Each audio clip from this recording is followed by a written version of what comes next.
Hey guys, thanks for joining us today.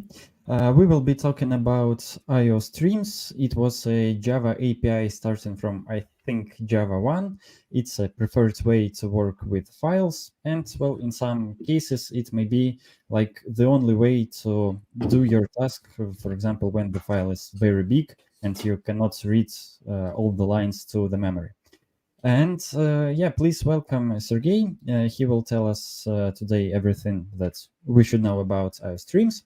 And before passing the word to him, I remind you that you can ask all your questions in the chat. We will try to cover them all. And well, if you like the video, please like and subscribe to see more. And with it, yeah, I'm passing the word to Sergey. Hey, everyone. As Danila mentioned, my name is Sergey. I'm a Java developer at EPAM.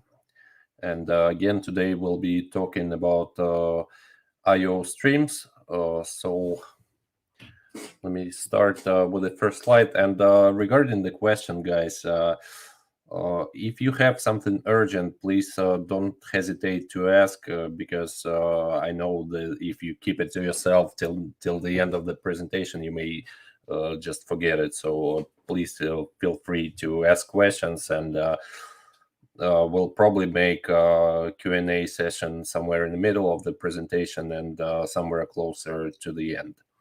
So yeah, thanks. And we shall start.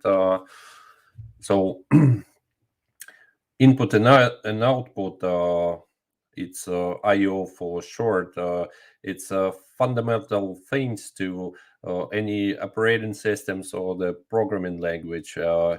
Even in Java, our system out println, this is something that it's I/O stream already, as well as system in and system error. So regarding Java, it includes the quite a rich set of I/O classes in the core API. Like Danila mentioned, it was introduced in Java 1 and was updated in Java 4 and Java 7, I believe, with the Neo package. So I guess that's it about the input-output. Now we'll talk a little bit about what stream is. So stream is an ordered sequence of bytes of undetermined length. The keyword ordered is very important here because we need to obtain the order of the bytes of the information that we're getting, because otherwise our files would be mixed up at the end. So the input streams move bytes of data into the Java program from some generally external resource like a file or internet connection, internet socket. And the output streams, they move bytes of data from our Java program to some generally external target, like we see on the screen here. So the word stream is pretty much derived from an analogy with a stream of water. And for the input stream, you could consider it to be a siphon that sucks up the water, whereas the output stream would be like a hose that sprays the water. You can combine them in different ways with moving data, and the sources that we obtain or we pass the data to, they may be finite or they may be indefinite. Like, let's say if you pump the water from the bucket, you'll reach the end at some time. However, if you pump the water from the river, it may provide you with water for a long time. So in Java, it would be like reading from the file, which has the finite size, or reading from the system input, which could consume data as long as the application is running. So this is also very important that they may be finite in size, or they may be unlimited. Yeah, with this, we'll move to the next one. So in Java, we are normally able to use the streams to pass data without the modifications, or to consume data and do some kind of manipulations with it before we pass it on. For example, on the screen here, we can see that we could consume the message and convert it to the zip file. It means compressing it. We can also have encryption or decryption options, as well as serialization of Java objects, which is very useful, I believe. So, yeah. For the most part, Java I/O is divided into two types. We may have byte streams or a character string or a character streams. So the byte streams are number-oriented input outputs, which are handled by input and output streams, whereas the character and or text input outputs, they are handled by readers and writers. So yeah, both of these types provide us with abstraction for internal data sources and targets that allow us to read and write from them, regardless of the type of the source that we have here. Yeah, so now we are down to byte streams. So byte streams, they're used to perform the input and output of 8-bit bytes, which are they're used to read the bytes from the input stream and write the bytes to the output streams. Mostly they're used to read or write raw binary data. And yeah, now we can do some coding with you. Have this demo demo class here. So yeah, in order to create the input stream,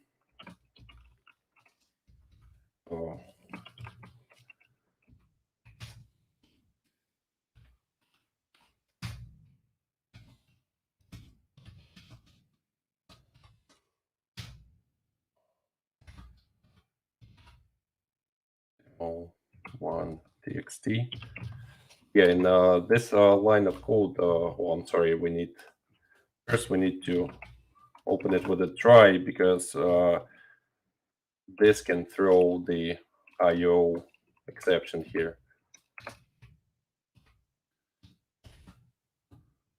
Yep. So that's how easy it is. Here in the constructor, we just pass the name of the of our file that we are trying to read here. I will speak about the paths a little bit later, but you need to keep in mind that sometimes we need to, unless the file is situated in your root folder here, you would need to provide the full qualified name, starting with disk C and so on. So yeah, on this line we've opened the input stream, and now let's do the output stream.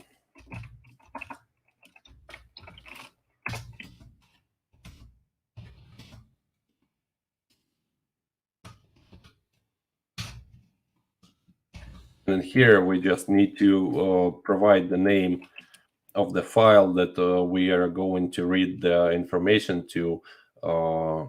And you need to remember, in case you do not have this file, the Java will create it for you automatically.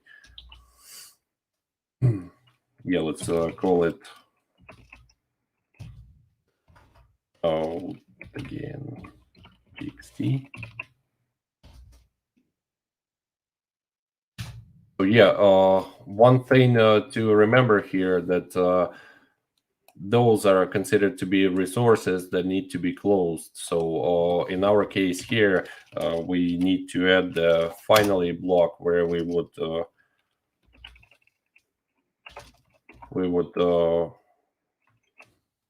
no, I'm sorry. Here we go. To do this.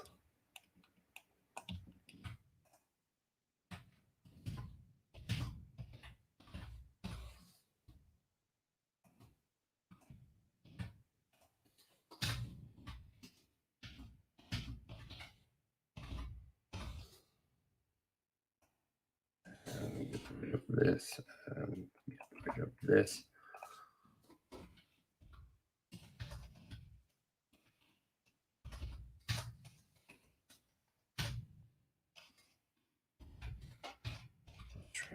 So of course, it's a good idea to check whether or not it's null, but it won't be null in our case, so we wouldn't worry about this.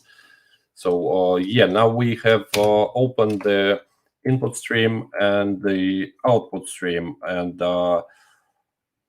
we need to start consuming data from input stream, right? So we'll introduce in C, which is something, the integer is something that the read method of the input stream would return us. So we just go with the loop here.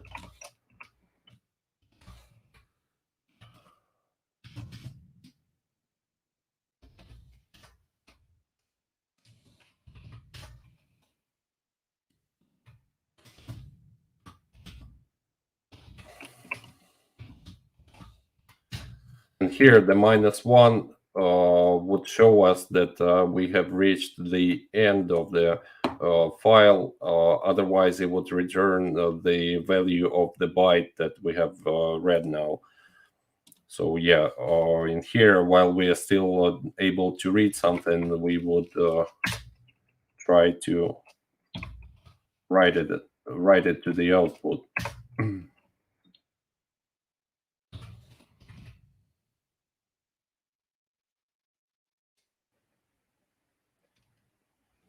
Yep. So now if we run this, hopefully we won't have any problems here. Yeah, like we see we were able to finish successfully. And this is our initial file, and this is our file that we have just created. So here, I'm pretty sure that you guys are familiar with try with resources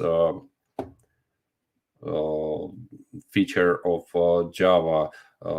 It would mean that the file, the class needs to implement the auto closable interface, so we can use the try with resources construction, and they would probably even look cleaner because here we have the same code, but it looks a lot more compact, and it would still work.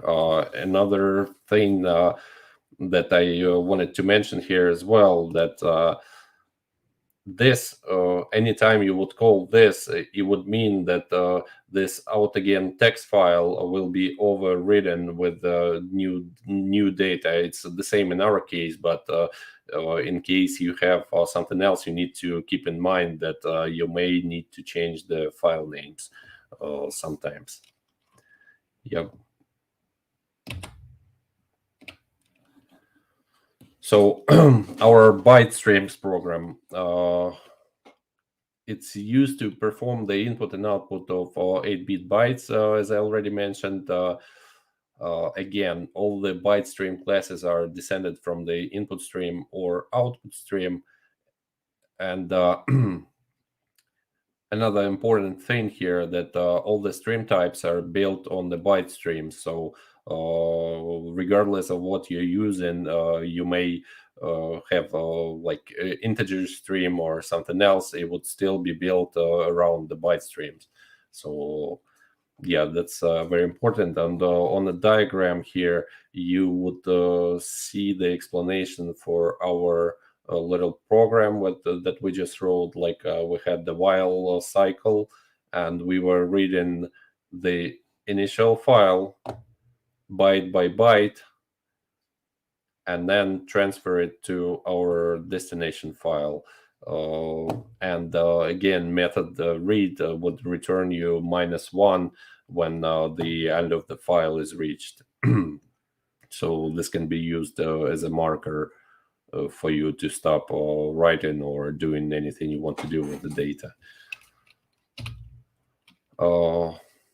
Yeah, again, very important to close the stream. So the try with resources structure would help you to make the code look cleaner, and will make sure that the resources will be closed once you're done working with them, or upon the any kind of exception that we'll be able to catch during the execution. Okay.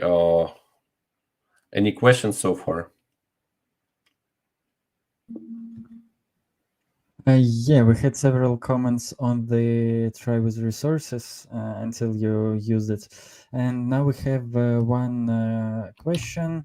Do we work with 1 byte at a time with byte streams? Yes, we actually do work with byte streams. We do work 1 byte at a time.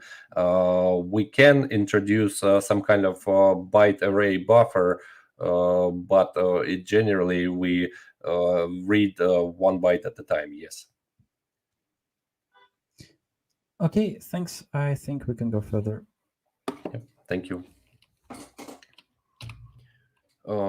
Yeah, so now we are down to the second type of streams, which is character streams. So all the character stream classes are descended from either reader or writer. As with the byte streams, there are character streams classes that specialize in file input output, which are file reader or file writer. Character streams are often wrappers for the byte streams, which is another thing I have to mention here, that a lot of things in input output are based around the decorator pattern. So this is something useful for you guys to study in order to be able to understand the input output in Java a little bit closer. So yeah, regarding the character streams, so in Java, the character values are stored using the Unicode conventions. As we saw above, the byte stream is used to perform the input and output operations of 8-bit bytes, but the character streams they're uh, they're used to perform the input and output streams on 16-bit Unicode. It means that the characters in Java are actually of the size of the 2 bytes or 16 bits. So this is important. Uh, yeah, the character streams use the byte stream here. Yeah, like let's look at the diagram here. We have our program, our character stream, and our byte stream. So first, we try to read the next char or character from the character stream, which in its turn calls the byte stream and tries to read the bytes. Again, pay attention that these are in size of 2 bytes, not just 1 byte. So the byte stream returns us the next bytes, and our character stream actually converts the bytes to character and then passes it to our program. Again here, yeah, we have a simple program here again. We have the output stream, which is implemented. The implementation of it is actually the file writer, not the file output stream. And we have the input stream again. Yeah, so it pretty much looks pretty similar, except for in this case we already operate not with 1 byte but with 2 bytes, which the characters are encoded in Java. Yeah, so yeah, basically it's pretty similar to the byte streams, except for it reads in size of 2 bytes.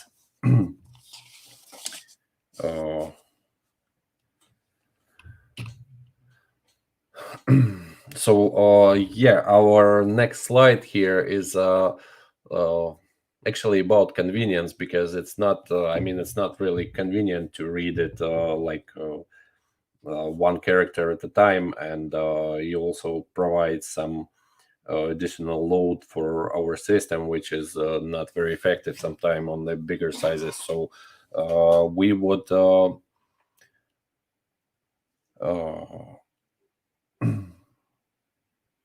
yeah, the character usually occur in bigger units than just single characters. So one common unit here would be the line. Like in our text file, we would have lines, which are represented by a string of characters with the line terminator at the end.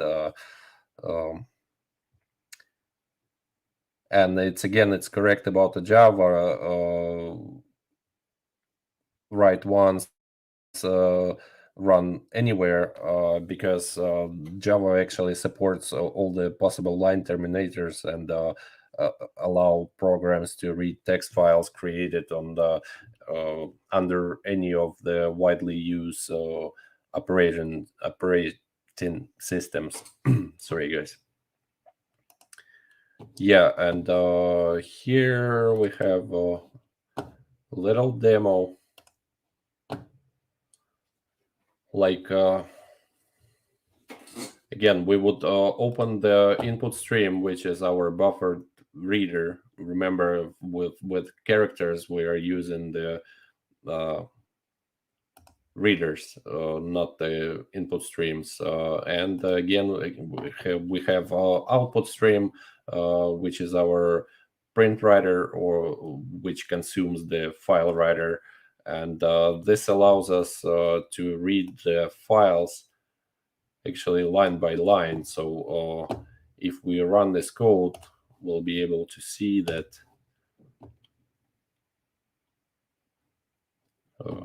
why is it not?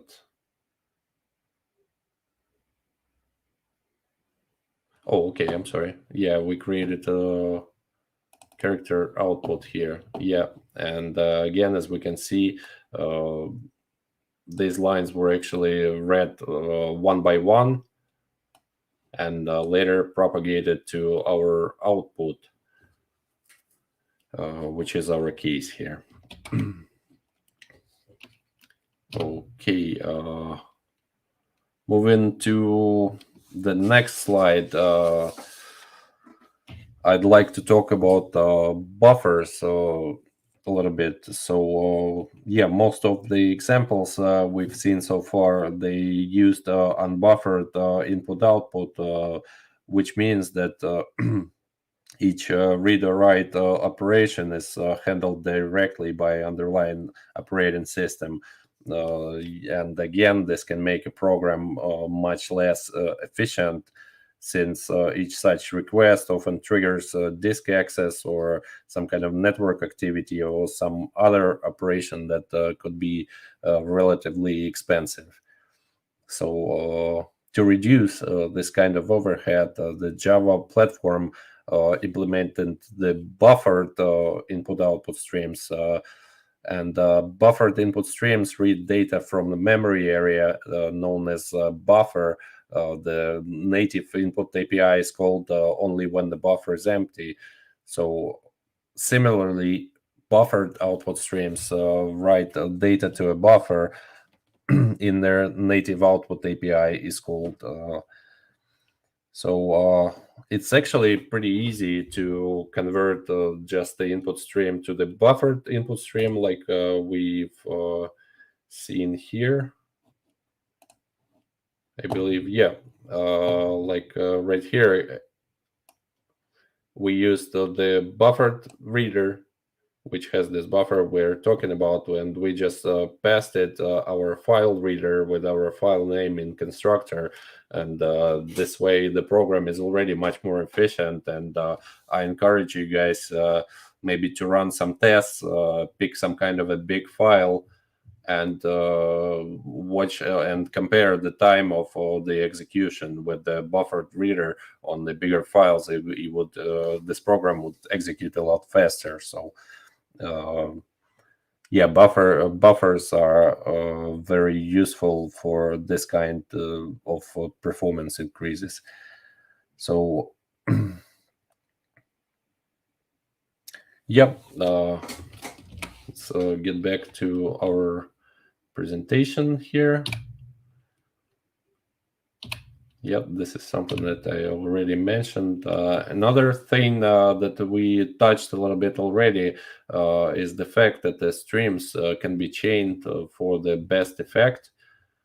For example, file input stream can be wrapped by input stream reader and then by the buffered writer here. So again, guys, please spend some time on reading the information about the decorator building pattern, because pretty much everything in Java IO revolves around this pattern.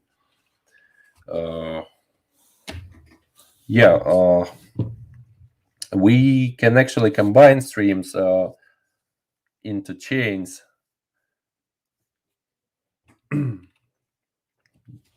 into chains to achieve more advanced input and output operations. For instance, again, reading every byte one at a time from the file is slow, so it's a lot faster to read a larger block of data from the disk and then iterate through the block byte for byte afterwards. So yeah, this is called buffering, but buffering is just one of the effects that we can achieve by combining streams. We can also use so-called converting the input streams to the pushback streams. This way we can push the data back into the stream to be able to reread it later. And this is actually very handy sometimes during parsing. Or sometimes we can combine, let's say, two input streams into the sequence input stream. So yeah, the combinations are pretty much unlimited, and sometimes you can achieve very good results with combining streams. And again, in our demo file here, yeah, like we can see here that we've opened the file input stream with our file, and then we've opened the reader, which we passed our input stream to in the constructor, and provided the char set that the file is encoded with. Again, as you get deeper into learning IO, please keep in mind that sometimes we need to provide the char set in order to be able to decode the files correctly. It's not relevant for at the beginning stage, but later you will need to consider this while programming. So yeah, we create the reader based on our file input stream, and then we created buffered reader, which we passed our reader to, So yeah, this is the good example of a combination of streams in order to get the results that we need. And yeah, let's try to run this program. And I mean, it's pretty simple, but for the sake of experiment, we can play with this, and once we'll change the our standard UTF encoding to some other one, and let's say you would try to write something in Russian here, then this would provide you with incorrect results. So yeah, please pay attention to the encodings later. Yeah, this is the demo I just showed you. So yeah, guys, any questions so far before we move on to the file system? Yeah, we have one question, but before it, I just wanted to mention that in my experience, adding a buffer to the stream solved like 99% of performance issues. So if you have some performance issues with the stream, you can first add the buffer to it and then just see if it doesn't help, you can dig deeper into it.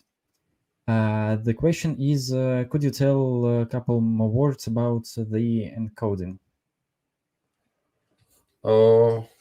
Yes, sure. What exactly would they like to know here? I mean, the UTF-8 is pretty much standard nowadays, but we need let's say. Let's imagine the case that we are reading some data from, let's say, some socket connection, and then trying to convert it into, let's say, an object in our Java program.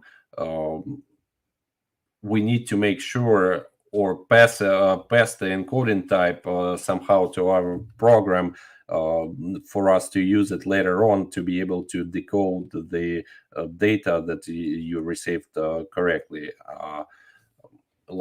Here we are using some static class which would contain a lot of probably most of the encodings here. So yeah, this is useful, and I'm not sure if I can mention anything else about the encodings. Yeah, I think I can try to mention something. From what I understand, the byte streams, they don't concern the encoding at all. So they are good to read, for example, some pictures, music, whatever that is not just a plain text. And yeah, these streams don't have a constructor with the char set. On the other hand, character streams, they have a char set, and you should specify it. Yeah, nowadays it's like 90% it's UTF-8, but Java supports probably 7 more encodings, big and little and etc. You can review it in the documentation. And yeah, we have another question. Is there some way to detect the encoding? From what I know, there is. It's called BOM, byte order mark, I think. And it's usual to start UTF-16, UTF-8 files with specific 3-4 bytes to mark that this file has this encoding, but it doesn't always work. Probably some random byte file can start with the same characters, but it will not be of the encoding that you detected. So I would say that it doesn't work 100% cases. Maybe Sergey has another experience. No, it's what from my work experience. We actually if you're using this object, let's say you're trying to store some Kafka logs to some file. and you're doing it within the program, then you provide like you generally have the unified way of encoding and decoding stuff within your program. However, if you're trying to read something from the let's say from the internet, from the socket, then we would usually pass the encoding in the request headers. It's probably a little deep for the beginner's lecture, but the best bet would be not to try to read it automatically, but to have some kind of way to pass the exact encoding that you're using in your files with your requests. Okay, yeah, thank you. Let's go forward for now. Yep, thank you. Yeah, now we are moving to the file system slide. So the file system, they usually store and organize file or on some kind of form of media, generally one or more hard drives in such way that they can be easily retrieved. Most file systems in use today store the files in tree structure. Like shown on the picture here, we have our drive C, and under it we would have the programs folder, or user folder, and so on and so on. So yeah, normally at the top of the tree is one or more root nodes. So under the root node there would be files or folders or directories, and each one of them would contain files or subdirectories, which can contain files again and subdirectories. So it's somewhat a hierarchical structure of keeping the data. So what's important to mention here, that a file is identified by its path through the file system beginning from the root node. It could be either absolute path or the relative path, and the absolute path would always contain the root element and the complete directory list required to locate the file.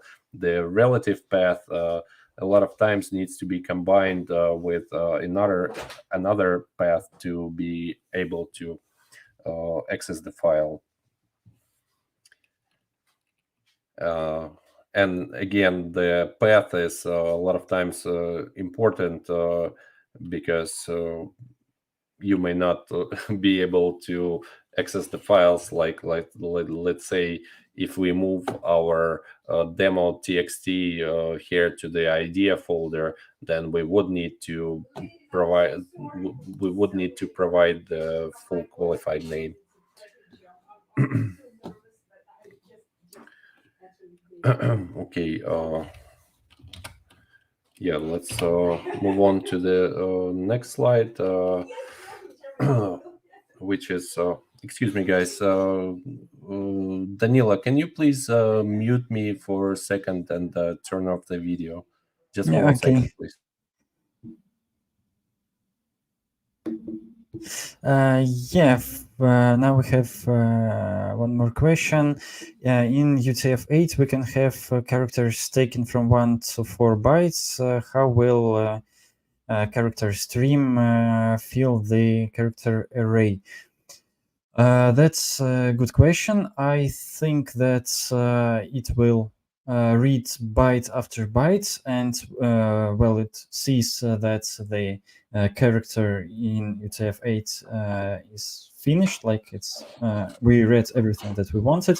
It pushes it to the array. So it will read the different number of bytes depending on the characters that you have in UTF-8.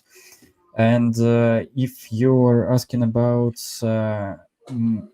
matching between UTF-8 and UTF-16, they have some mismatches. Java maps the characters automatically, and in 99% of cases you will not lose some data.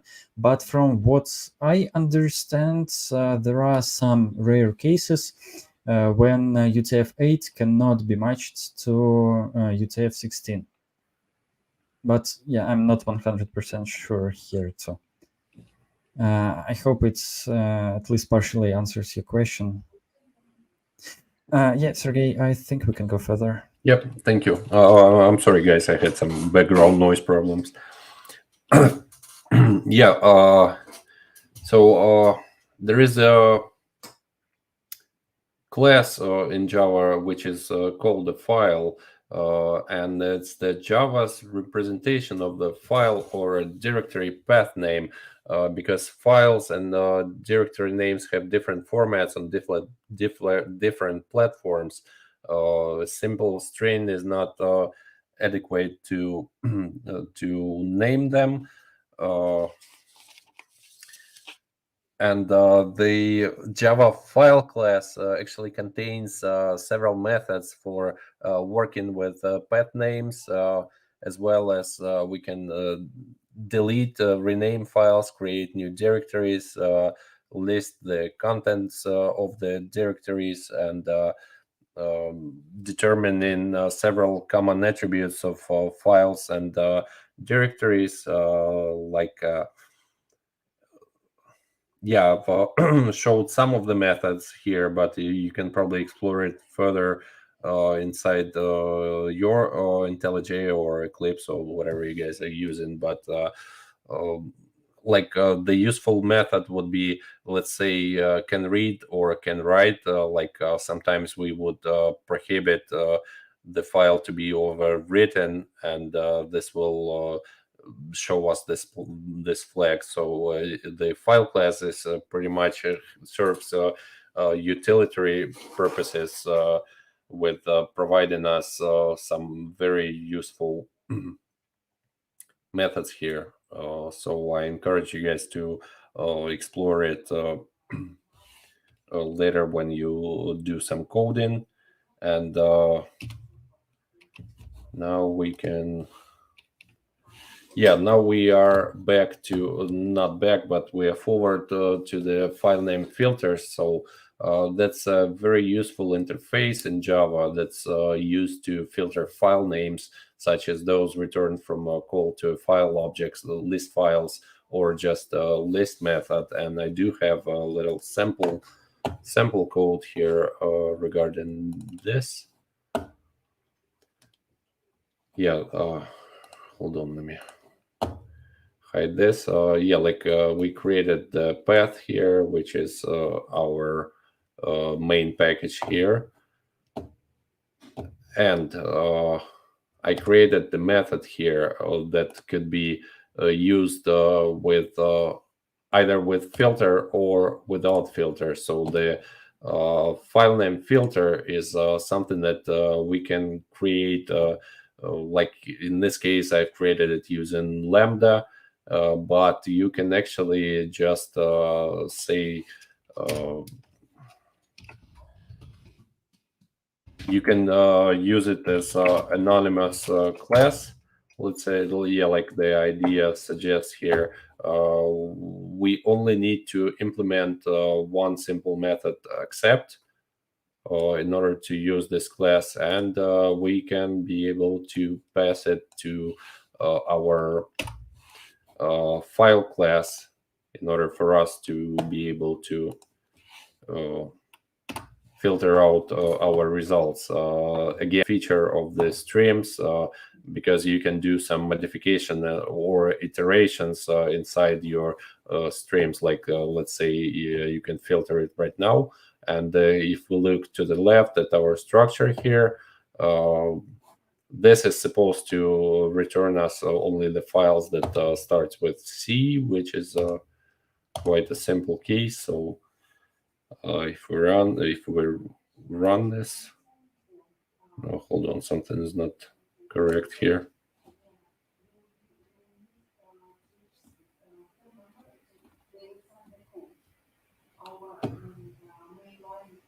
Yeah, okay. Yeah, like in our first case here, we did not pass any filter, and it would give us all the names of the file that are included in this folder. However, if we try to filter it, see, we have the result with only the classes that start with C letter.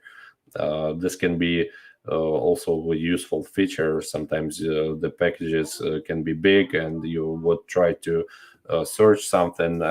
As a matter of fact, you can do some implementation where you would use, let's say, regular expression or something like this. So yeah, the possibilities here are quite big, and this is something that can be utilized. Okay. Now we are down to Neo. I know we are running short on time a little bit, so I'll try to speed up a little bit. Yeah.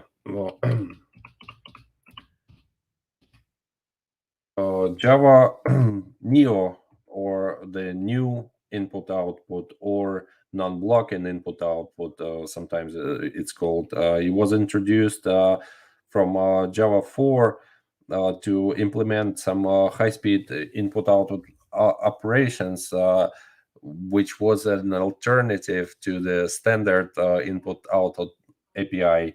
There are two main differences here between the new IO and the older one.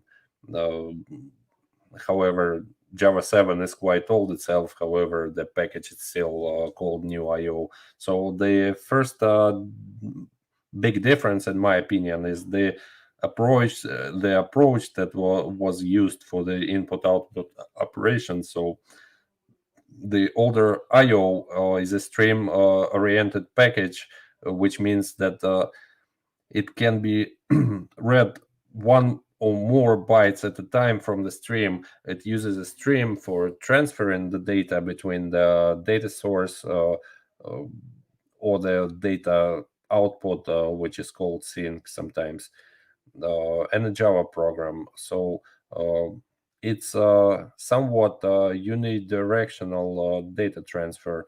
But unlike Java IO, or Java Neo is the buffer-oriented package. That means that the data is read into a buffer from which it is further processed using a channel. For example, a thread that is asking a channel to read data into a buffer while the channel is reading data to the buffer simultaneously, and the thread can go on and do some other work. Yeah, this approach was actually, once they had the Neo package implemented, they actually did code refactor in the old IO package to support the buffers and the channels as well. And another big difference, in my opinion, that a new input output, it's a non-blocking feature. Blocking means that if a thread is invoking a read or write operation, then the thread is blocked until there is some data to read, or the data is fully read. And that's why the old IO is synchronous or blocking. On the other hand, the new input output does not block the thread, and yeah, that's why it's called asynchronous or non-blocking. So and again, as I encourage you to read, let's say, Thinking in Java book, the author there gives a good explanation, in my opinion, that using the buffers and channels, that the channel is somewhat like a tunnel to your data, and the buffer is the trolley that you would load the data with and be able to pass it from one side to another. So yeah, besides these concepts, like buffer and channel, also the char set decoder was introduced with Java Neo selector, which we're not going to talk about today. This is some more advanced feature of this. Again, it's non-blocking mode to read whatever is ready. And another two useful classes that are files and paths. they have some useful static methods that really simplify the work with files and paths and so on. I haven't written the random access file here, but yeah, it's one of the features that what was introduced with Neo package. Yeah. Uh, so the buffer is sort of space in memory. It can reside in the heap or off the heap, which is very useful for large buffers, because on the bigger file, if you try to start and buffer it inside the memory, you would definitely get out of memory exception, and your program will crash. So being able to use the off heap memory is a useful feature of the buffer. And the channel that can connect to the file or socket and can write from buffer or read to the buffer, and channel only works with byte buffers here. However, there are different types of buffers. So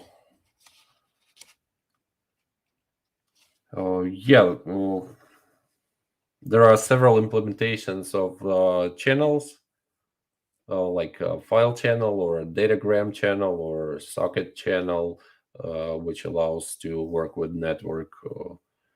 So yeah, I haven't written much about it here because it's a little bit deeper than just beginners knowledge here.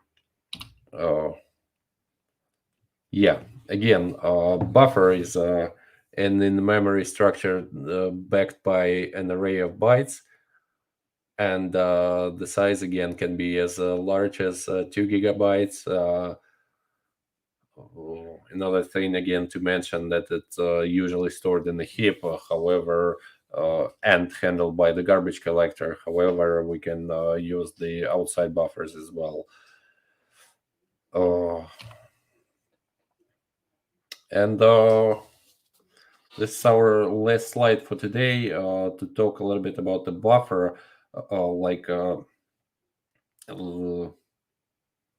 I don't know, maybe we should start with the code, but I'll try to explain here.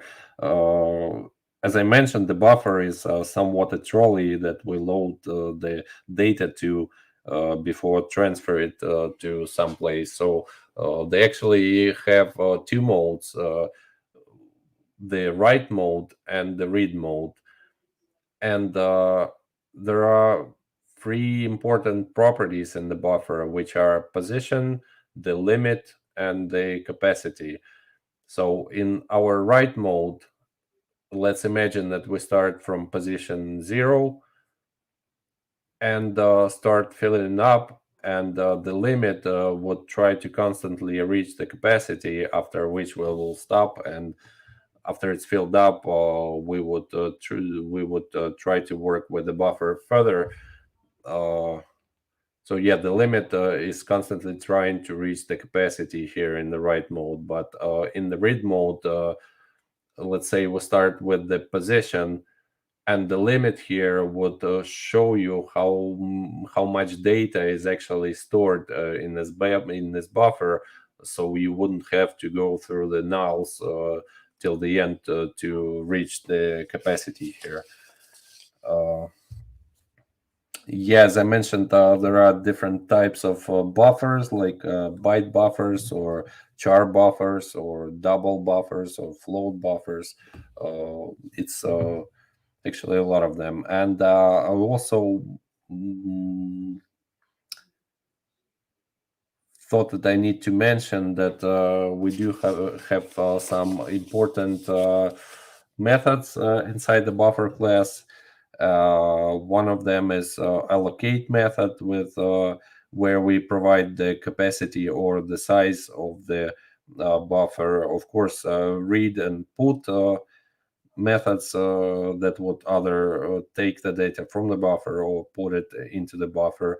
Flip method, which is very important, the flip map method pretty much switches the mode from the read mode to the write mode um, and backwards. So write and get, of course, it's self-explanatory. Rewind, sometimes when we catch some exception or something, we would need to reread from the buffer. So rewinding switches the position back to the beginning of the buffer. Uh, and of course, we can clear the buffer. Uh, yeah, and that's pretty much everything. I did have a little demo on the channel here.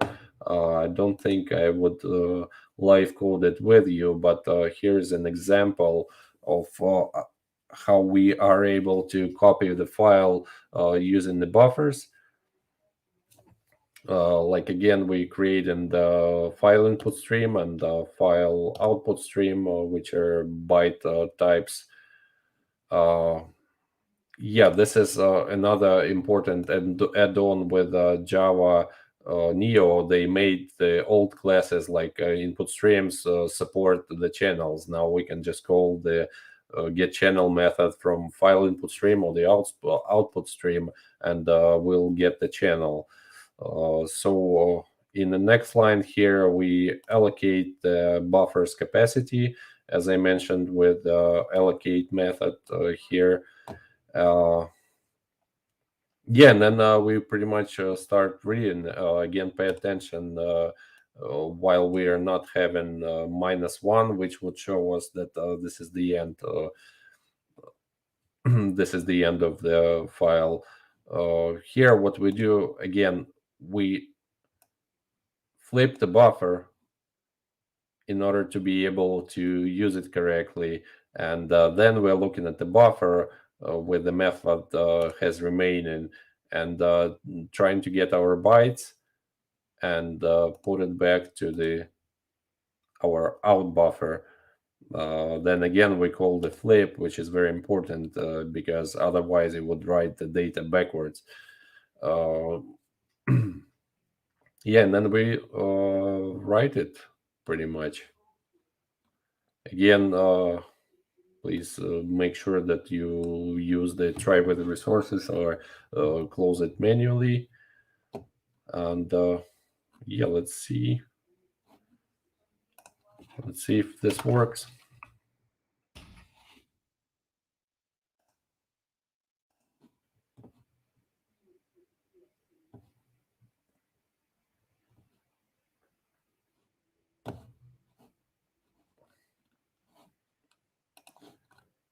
Did not seem to crash, so this is good. We have our demo copy here, which is correct. And the last thing that I wanted to show you guys here is some other useful methods where we can just transfer the data inside the channel itself. It means we do not need to do all this magic with buffers. We can just open our channels, like let's say in channel and out channel, which is our files here, and we can just use the transfer to method, which has 3 arguments. Of course, the position is where we start transfer from the size of the data and the channel that we need to send it to. And this way we can do this without using the buffers, and the code looks a lot cleaner, and it pretty much works correctly, just like the other one, except for in this case, on the bigger size files, this would be a lot more memory effective to use this, and you would use a lot less time to execute this code. Yep, that's pretty much everything on this. In here, I also added some links for the Oracle tutorials, decorator pattern, and thinking in Java, which I do enjoy rereading and coming back to this book to get some more deeper knowledge on some of the topics. So please don't hesitate to use this.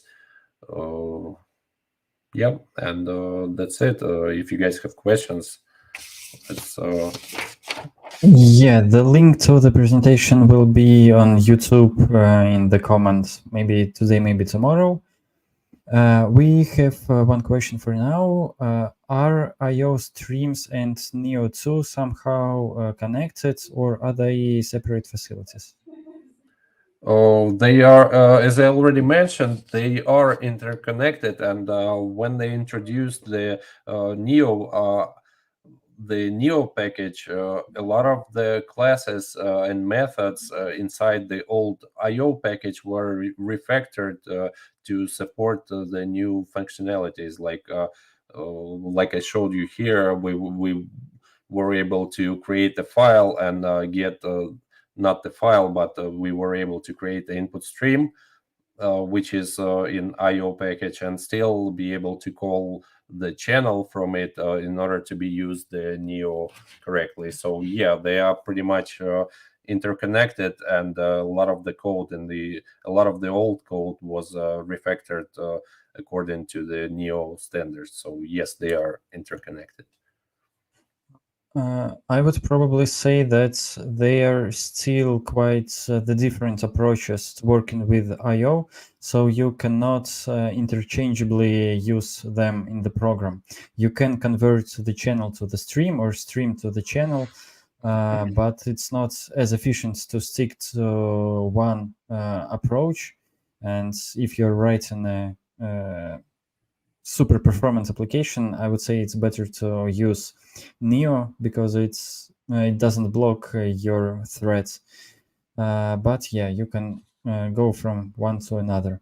I will give you 30 more seconds to ask your questions, and it will be our 30-second commercial break. As always, I remind you guys that we have a free Java school. It's online, it's totally free. It goes from the very basics of Java on how to create a main method and run your first program, and up to Spring, modern frameworks, even AWS, a bit of UI. So basically everything that the junior Java developer should know. You can enroll for free today or tomorrow, but better today on mjc.school. That's it on the commercial break. Yeah, I don't see any more questions, so I think we can be wrapping up. Thanks a lot, Sergey, for the great presentation, and thanks, guys, for joining us today. I will see you next week on the next Light Talk. Yeah, thank you, guys. Good luck with Java learning. Java is the best.